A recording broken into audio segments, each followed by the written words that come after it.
We'll start. Right?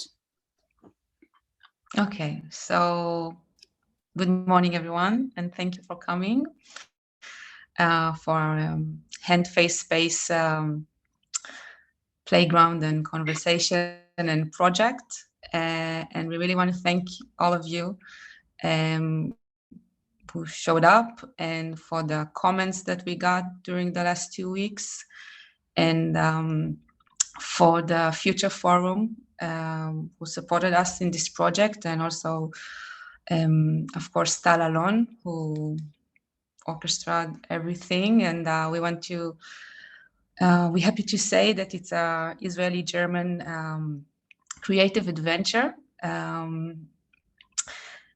part of a festival titled People to People Playground, which is happening now, and you can look it up on Facebook and the Future Forum's website, because there's really beautiful events in the past 2 weeks and still continuing until the beginning of May. And so I need to present myself and Christine. I'm Gili Zaidman. I'm a curator based in Tel Aviv. And Christine is Christine. Yeah, I'm a dramaturg and curator based in Berlin. And Gili and I, we met in a previous project also funded by the German-Israeli Future Forum. So thanks again for funding us, believing in us, or like supporting us. And this really is a creative adventure. We had no idea when we handed in the application that this would come out or what would come out. Actually, we just thought we give it a try, and step by step went from 2 previous conversations that we pre-recorded for the ones that haven't had the chance to watch or listen to the first conversations or read anything about the project. I'm just gonna summarize a little bit that we pre-recorded 2 conversations between us as curators on thoughts about creativity and motherhood, because the past year was really challenging for the majority of creatives, I believe, not only from the cancelled projects and the cancelled fundings, but also because the kids didn't go to school and kindergarten gone, one of the words I learned. And and we're at home. So we asked ourselves what happened to the parents and the mothers with no room, no time for creativity, because we had to take care of the kids. And we were also questioning what kind of art forms maybe came out during that time. And because of Zoom and all the work meetings happened on Zoom, we thought like, why don't we start with a simple conversation to open up a playground, exchanging our tools, our toys, to see what have we been up to and what can come out of this creative process. And just from my personal side, I just gave birth, which is why we pre-recorded the first conversations, because we didn't know when actually was going to happen. So my son was born 6 weeks exactly from today. So he's pretty tiny still, and very needy. And this, of course, gave our project a different angle for myself, and it was really Mazel tov, thank you.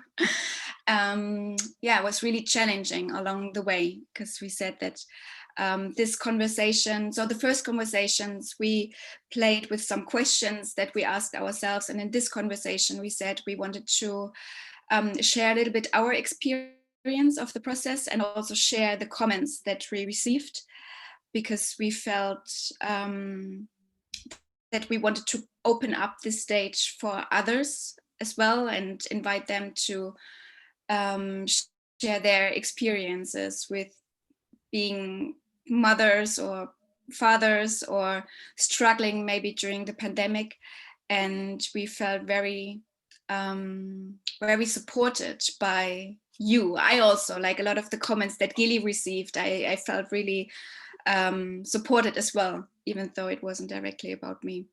Do you want to say something about some of the reactions, and then I go back to talk about myself, about my experience with this, or we do it? I think there was something very, I don't know, moving to realize that we touched others by this really. I think at the beginning we saw it as a baby step towards something, and we didn't really realize where it's going. And like some of the reaction were like, are you going to continue this only the two of you, or are you going to add others, or are you going to write an article about it? And the fact that people are thinking that this is only the beginning, it's really encouraging. And really, maybe because we were, I can say that I was surely more open and honest than I am usually. So I think maybe something in this, even about this virtual dimension, that someone is getting a conversation to his, hers phone or computer and have the time to contemplate about it and listen to it and listen to themselves. I think it brought back really sensitive and moving comments and thoughts, and so this is really an achievement in my eyes. I'm happy about it. That's true. Because we said that when we started thinking about what we want to do and maybe achieve, even though that's a big word, we said that we wanted to give something back, like to create a community, or to make it not only about us, but make it about others through being very frank and open about our own process as creatives and as mothers. And that this whole being honest about something that's usually very private is something that we want to do also for others, because usually it's very behind closed doors, like these struggles. And especially now with the pandemic, where everyone just is on their own in a way, there's no real support, there's no help from families, you're not allowed to see your friends.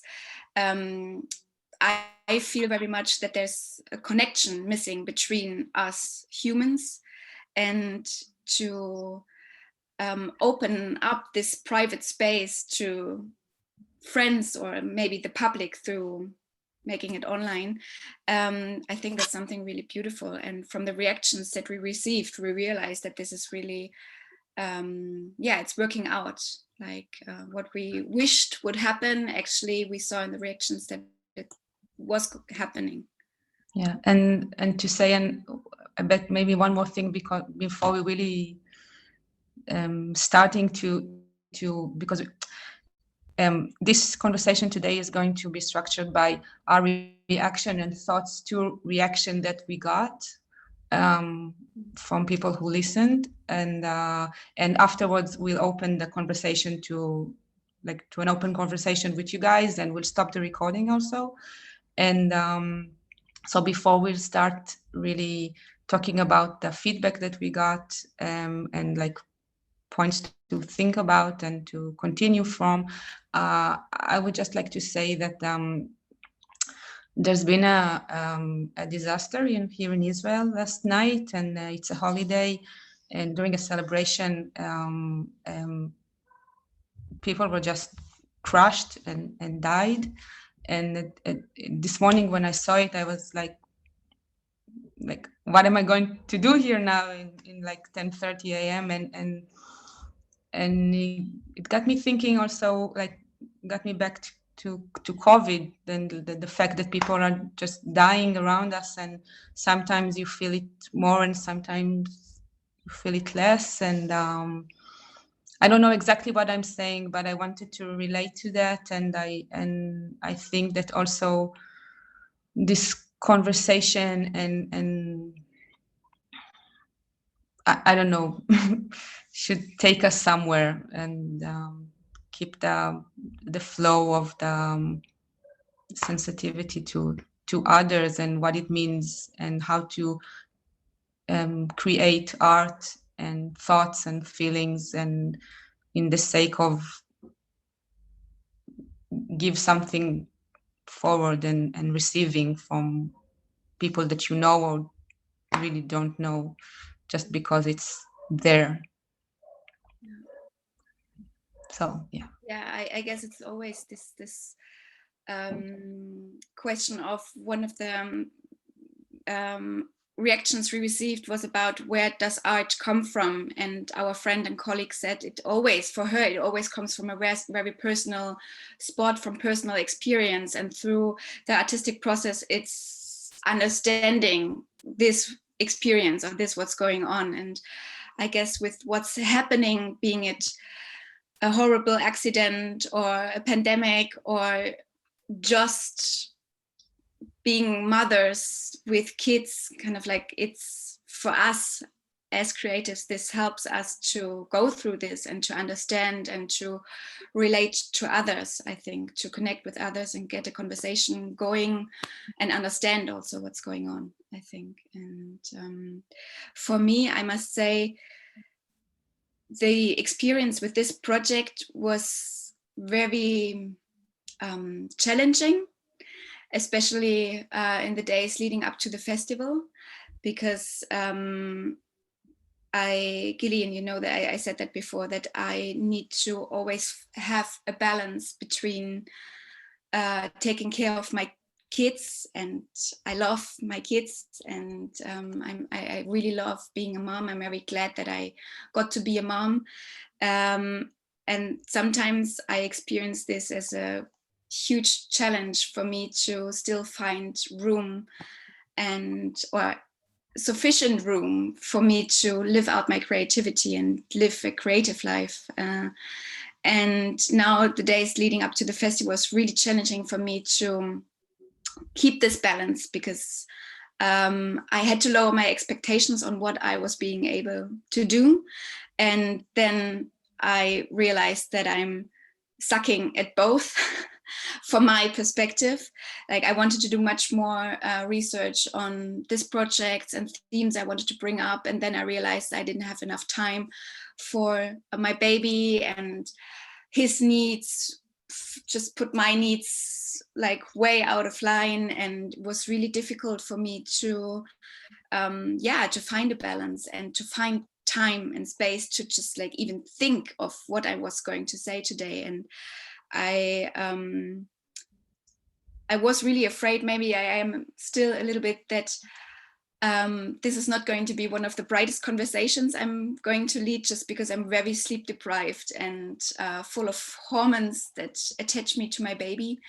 And I guess also there is a reason why there is this maternity leave, because it's very difficult, actually, like physically and mentally, to work and to focus on something besides taking care of a baby. And on the other hand, I wanted to fight this a little bit. And when a lot of the reactions that I received on this project were more about, oh wow, you just had a baby and you're doing this project, and less on the content itself. And I was like, what? But it's true, and it's just really difficult, like this, being creative and being a mom at certain times. I mean, when the kids get older, it gets better, but just to maybe give some support for the ones who are struggling at times as well. I just want to be very frank and open that I was really, really struggling. I'm still struggling, and I'm also kind of looking forward to the end of the festival, because it will give me some time to be flexible again and to focus on the kids. And then probably a day after, I will be, I miss working on something. I miss working on this creative spark, and I miss talking to Gili on a regular basis and think about all the things that we want to bring up and how can we support others. And what's important to say. So this has been really difficult, and I kind of had a nervous breakdown yesterday evening because I didn't have time to prepare, and I just thought, I'm not going to have time to sleep, and I have to be in front of the camera tomorrow, and I don't know what's going on. So this has been really difficult, but a lot of the comments that we received helped to uplift me again. So yeah, that's what I wanted to say. Okay. And also, like, I can totally relate. And also, one of the comments that we got was a female photographer, and she's also a mom, and she said that in a way she listened to the conversations, and the fact that she took the time to listen to it gave her time to think her thoughts, and also that in some points during the conversations she felt as if we are talking not for her, but like speaking her mind about difficulties and also passion. Like it's not all difficult. Like it's the I think we always have the things that keeping us in and keeping us out, and it's just different from people, like from one person to another. And like this is the conflict or the will or whatever that we are speaking about right now in this platform. But I would like to believe that this topic can arouse different thoughts and different reactions from different perspectives, and this is also part of it. And like in the last two conversations, Christine and I talked about some sparks that happens, like this magic when you open up to someone else's artwork and someone else's, I don't know, heart or mind, or everyone works from different parts of their body, but and then it touches you, and like it takes you to another level. And it was very interesting for me to realize that that somehow, to some extent, we succeeded doing that in a conversation recorded on Zoom. It's like and also I would make a small it's not a PR, but there's a event in this festival of I think one of them is a chef and another one is an artist. I don't remember exactly what they are doing. It's happening in a few days, but they're doing a take over the stone soup. It's like, I think in every country what you put in the soup, it's different, but it's like it's nothing and then it's beautiful. And in a way, now that I'm thinking about it, it's like you're taking a zoom and a square in a computer, and so many people react to it. It's beautiful and not understandable in a way. Maybe we'll continue with some more comments and feedback.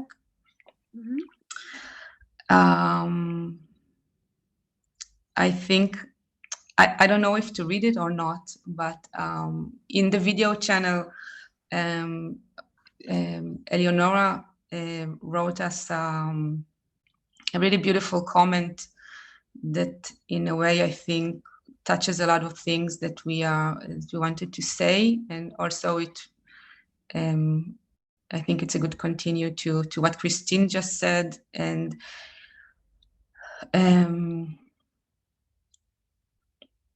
I'll just maybe read maybe two lines. Yeah, just part of it. But like the question for me lies on how we can reinterpret and renew the image of cultural female worker with children. And she continue, and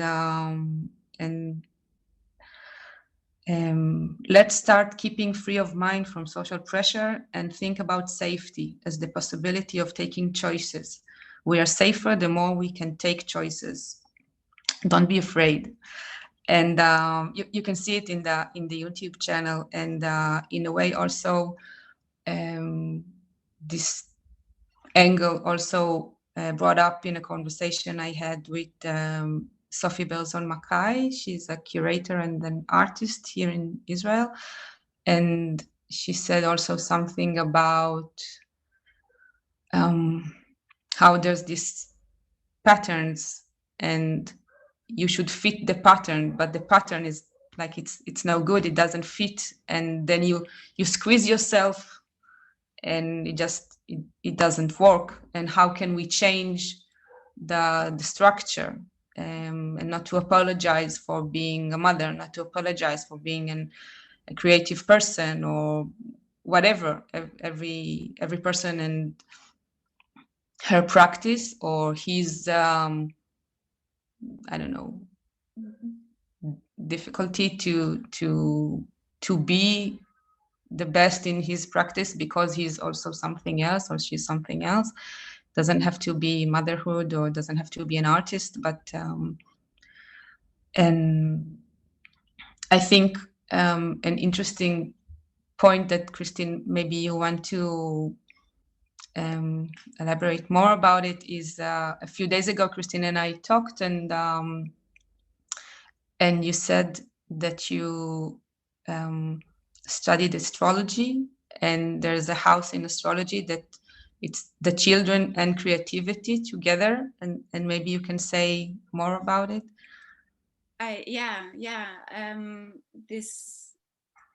So the past, I mean, also since my first son was born, I realized that my time is much more condensed and much more divided between like taking care of my kid and creativity, and that sometimes I have the feeling that I need to decide in a way, but actually it comes together. And then I thought, because I'm doing a training in astrology, and I don't want to get too deep into it, but there are different, according to astrology, there are different houses which relate to the parts of our life and how you can read this. And there's one house that relates to or defines self-expression, and in this house creativity and children are together. And I thought that this is a really nice, for me, a really nice way to see it, like not to think that I need to decide, because I always felt that I had to decide if I either wanted to become a brilliant artist and a respected curator, or if I want to have children and become a mom. And also at the beginning of these conversations, Gili and I shared this, that sometimes it feels like there is a competition between the two of these sides, and that it might seem that it's less respectable once you open up and say that you need to take care of your kids and you're not going to an exhibition or something because you have to take your kid to the playground, or even in this project, if we really wanted to make this art project about something so personal that like is usually not respected as very creative or very artsy. And then when we got these reactions about being open, and that this is the part where people relate to each other and get ideas and feel touched, and it's a possibility to shift the perspective to something, that this is actually what we defined as really good art, like something that touches you and something that moves you and makes you look at things differently. So in a way, coming from this very personal perspective, proof that this can also be art in our definition. And so for me, I realized, coming from this point of like balancing the two sides and the feeling of not being enough, that actually what feels like a sacrifice on either side, like whatever I'm doing, I feel like I'm sacrificing the other side. I realized that I had to find my own path of doing my art, and success also, like that I need my own definition of success.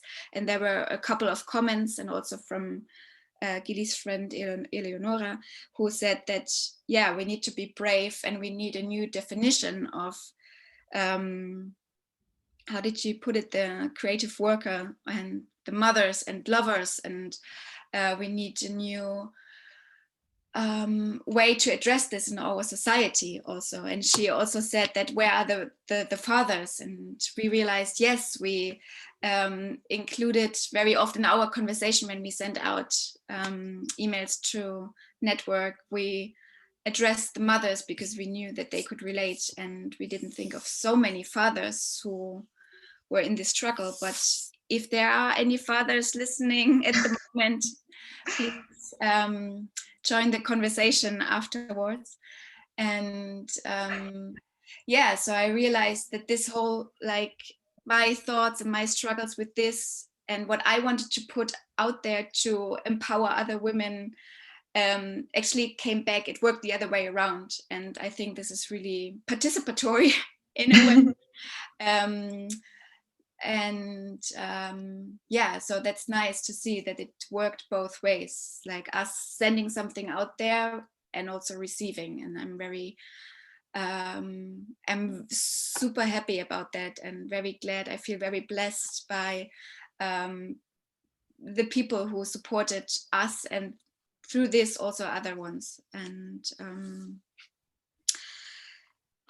yeah, I think I'll continue from here to the question of time, yeah, which was something that brought up sometimes by a sentence like, "Oh, I will watch it or later or something," or some said that like, I know some people who watched it like in sequence because I don't know, something happened, the kids came back, someone woke up, something else that needs to be taken care of, or just work or just errands. And so something about the time, like how do you make time and what do you do with the time that you have, is very part of this project for us, and I think also for everyone, and for parents for sure. So this, I think also the fact that people are watching in like divided, like each time another part, and like sewing everything together, and you need to remember what you heard yesterday and like what's going, like I think it's interesting to think about also when you create something new, and like how do you do it, and how long it's being cooked, or like I think different things turned up when you depends also on the pace that you're working and that you are, in a way. So and Christine, actually you had a way of making time for yourself and for, I don't know, to yeah. think. And We were asked actually about the artistic tools, and especially during the pandemic, but in general, how do we make time for creativity? Like how in a day do we make sure that we find the time to think and to have some space? And what about personal growth also? And I must say that after the birth of my first son, I tried out different things, and I was really, really invested in this theme of personal growth. And I'm super hooked. And actually, this became part of my other part, working as a freelancer, like the whole coaching and personal growth part. And I'm not doing this right now, but I can recommend everybody to find time in the morning. So I worked on a morning routine. I went to bed earlier and I got up around 5, and I used this hour and a half in the morning before my kid was up to meditate and to reflect on what's going on. And actually this time throughout the day to be silent and to reflect proved to be one of the best things that I ever did in my life, because it made clear what is essential and what is not. And we have to make so many decisions during a day, and we are overloaded with stuff. Actually, the whole mental load, I don't know when this term came up, if it always existed or if it just came up in the last couple of years, like the mental load thing. And I watched in a documentary that this is one of the reasons why mothers become so sick during this time, because of the mental load that we are carrying around. So in order to stay healthy mentally and physically, I can just recommend this, to block things out and to make time, to take the time to decide what's important and what is not. And to so for me, what worked for me was to meditate and to write. So every morning I got up and meditated, and I was journaling, just like what's going on, clearing my mind, and then also organizing in my mind a little bit of what's going on and what do I want to do. And there were so many things, so many ideas that came up during that time of what I wanted to do. So in this stillness and moment of just empty time, my creativity was just like my creativity sparked up again, and that was really something. So I can recommend morning routine, getting up early, journaling, and meditation. And when I was thinking about the books that I read during that time, or reread, because I don't know if you guys know from Elizabeth Gilbert, Big Magic, her book about creativity, and she says something like living a creative life is living an amplified life. And I really like that. And maybe all of you think you don't need that because you already found your path on expressing your creativity. But nevertheless, I think it's good to read this in like anyway, like this book, Big Magic, and also The Artist's Way by Julia Cameron. Maybe we can put it in the YouTube channel later on as a comment. That was really helpful for me to just try out new things and come up with new like a new playfulness in my creativity. And I really like that, traveling this path to find a different way how I can express my creativity. So this worked really well to expand my awareness, to work on my consciousness, and work on my mental strength as an artist also. And it's helpful as a mom as well. So I thought that this is one of the tools I wanted to bring to this playground and share, and for you to take it up and work with it. I don't know, Gili, which tools did you bring to the playground when you, since you're a mom?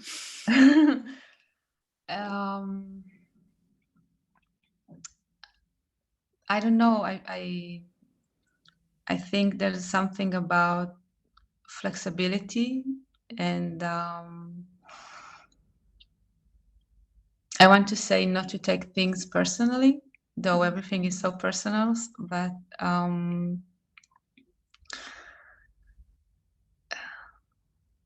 and I don't know. I thought this morning, it's not very related, but I thought this morning that when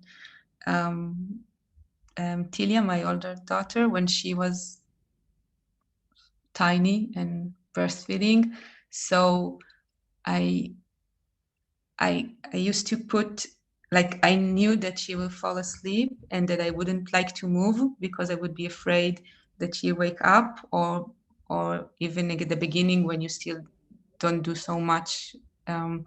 I also I really loved the feeling of her sleeping on top of me. And I used to put a newspaper behind my back. So never mind, like, if she would like fall asleep on this side or that side, I could put the newspaper. And when your Yotam was a baby, it was already a smartphone, and it's so different, that you read, or you interact, or you travel in your mind with a device. And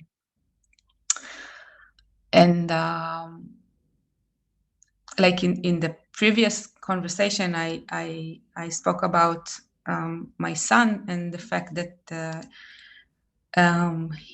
he has an ultra rare disease, and it's mainly like his motoric skills are very premature in a way. And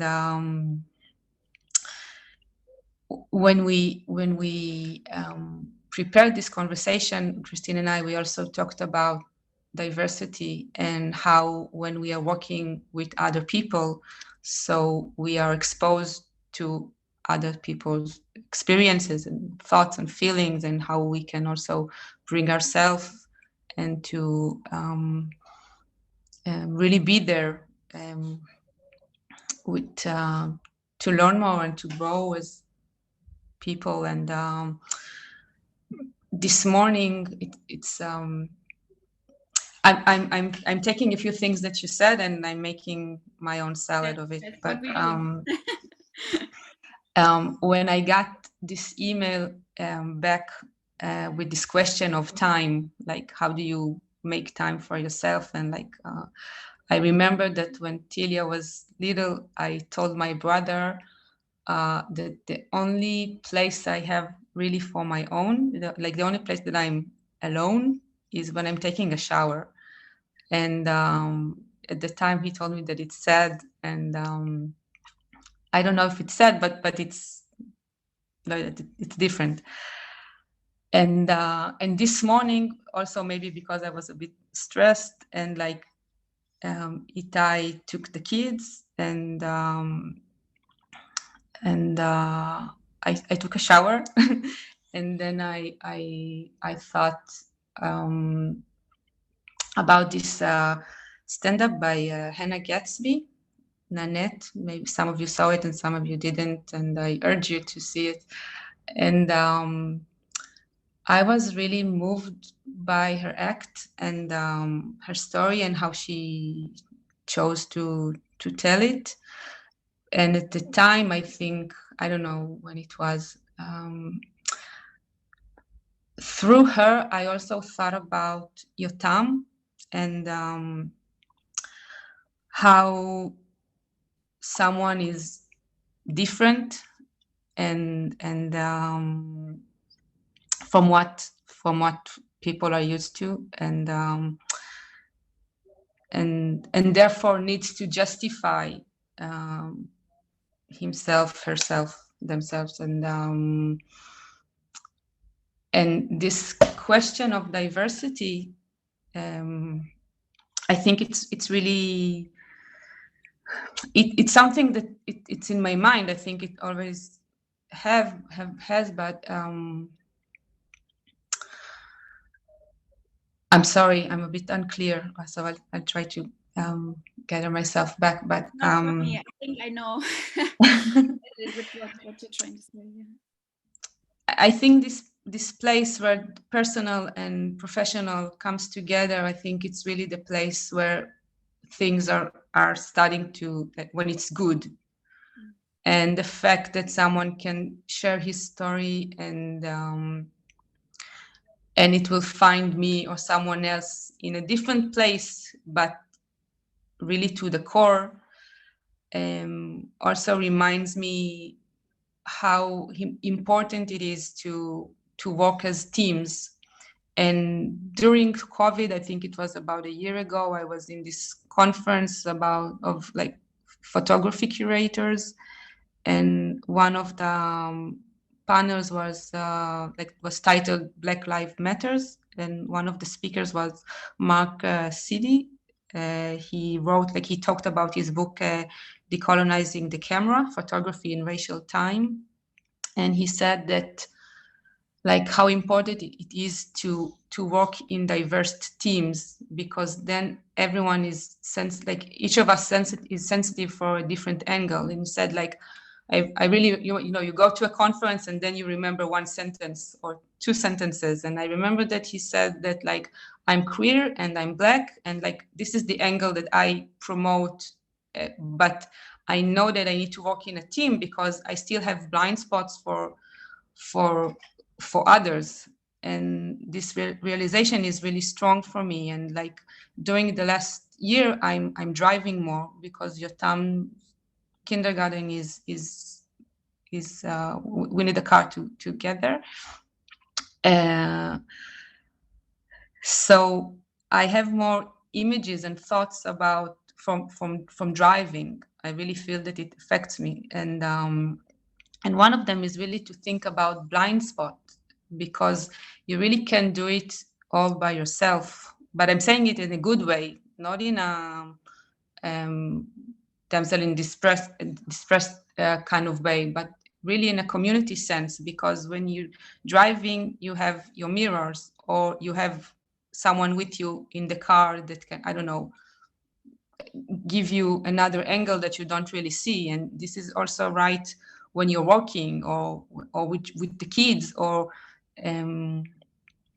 sometimes we miss things, and if we keep missing them, then it's a problem. If we miss them and then we correct it, or we approach it, then okay, so we made a mistake. It's not such a big deal.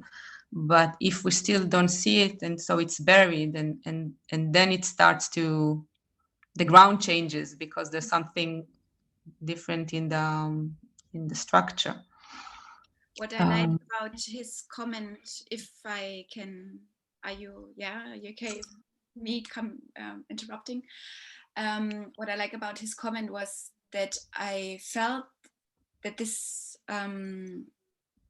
sentence of like, which angle are you coming from, and like, what do you bring to the table, is really giving room for other perspectives. And it's not saying like, okay, so you don't know about being queer, or you just said something that is politically not correct, and that is it's not good. He was very understanding. I felt he was very just saying like, from my perspective it's like this, and I can teach you, or I can show you, and it's okay. Everyone comes from a different perspective, because we were talking about privilege and what can we talk about and what not. And I think if we are more understanding with each other and more tolerant, then we can make it all work. And then if we are understanding, then we will have a much more understanding and peaceful way of communicating than just playing who comes from a privileged background, privileged, or from a high horse, and who can tell the others off or not. But if I have something to say and I feel like you don't know, or like Gili, you that you shared what you have been doing the past year and why you haven't been producing so much art because you took care of your son, may show somebody else who's thinks like, what does she do? Isn't she working anymore? Isn't she like, doesn't she take art seriously? Like, what's going on? And by being honest and being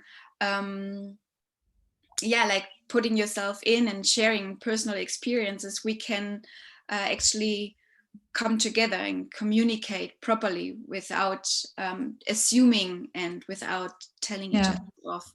And I guess this can be a good starting point, and maybe this is a good point to end actually this conversation, and stop the recording and move to a shared conversation if you guys are up for it. And yeah, for now, thank you for thinking. But somebody asked us if we want to proceed in some way with an article, or I thought like maybe we can do a podcast, I don't know. So maybe if you guys have some thoughts of that, or what you would need or want, or what you think would be nice to have, then you can share that and give us this as a feedback. But other than that, you're just invited to express your thoughts and feelings. And thank you so much for taking the time. Thank you very much.